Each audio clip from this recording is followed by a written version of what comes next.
Tumsifu Yesu Kristo. Karibuni tena katika tafakari hii ya siku ya 5 ya novena ya Noeli, Noeli ya matumaini.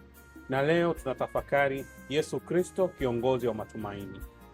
O clavis David, ewe ufunguo wa Daudi na fimbo ya Israeli, unachofungua hapana awezaye kukifunga tena, na unachofunga hapana awezaye kufungua.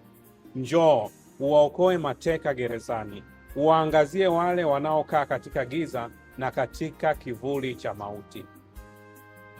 Tunapotafakari leo, tunakumbuka maneno ya malaika Gabrieli kwa Maria, akamwambia yeye atakuwa mkubwa na atakuwa mwana wa Mungu mkuu. Bwana Mungu atampa kiti cha mfalme Daudi. Katika siku hii tunamtafakari Yesu ambaye analinganishwa na mfalme Daudi.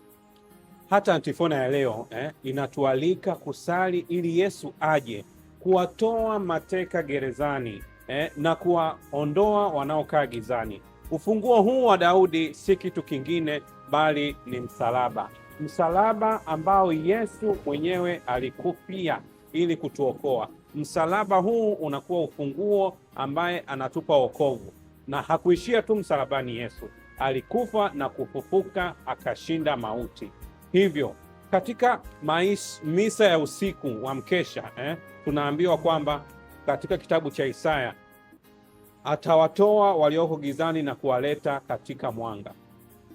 Hivyo basi tukiwa kama watu wa nuru na Yesu anayekuja kutuweka katika nuru, tumwalike Yesu huyu aje atufungue katika vifungo na kutuongoza katika mwanga ambaye ni nuru ya wokovu wetu. Basi tunapomalizia tafakari siku ya leo, tumwombe Mungu atupe nguvu ya kumngojea Bwana wetu Yesu Kristo. Bwana, ijalie mioyo yetu neema zako ili tuweze kukusubiri, tuweze kutambua ya kuwa mwana wako alijifanya mtu, kwa mateso na msalaba wake akatuokoa. Amina.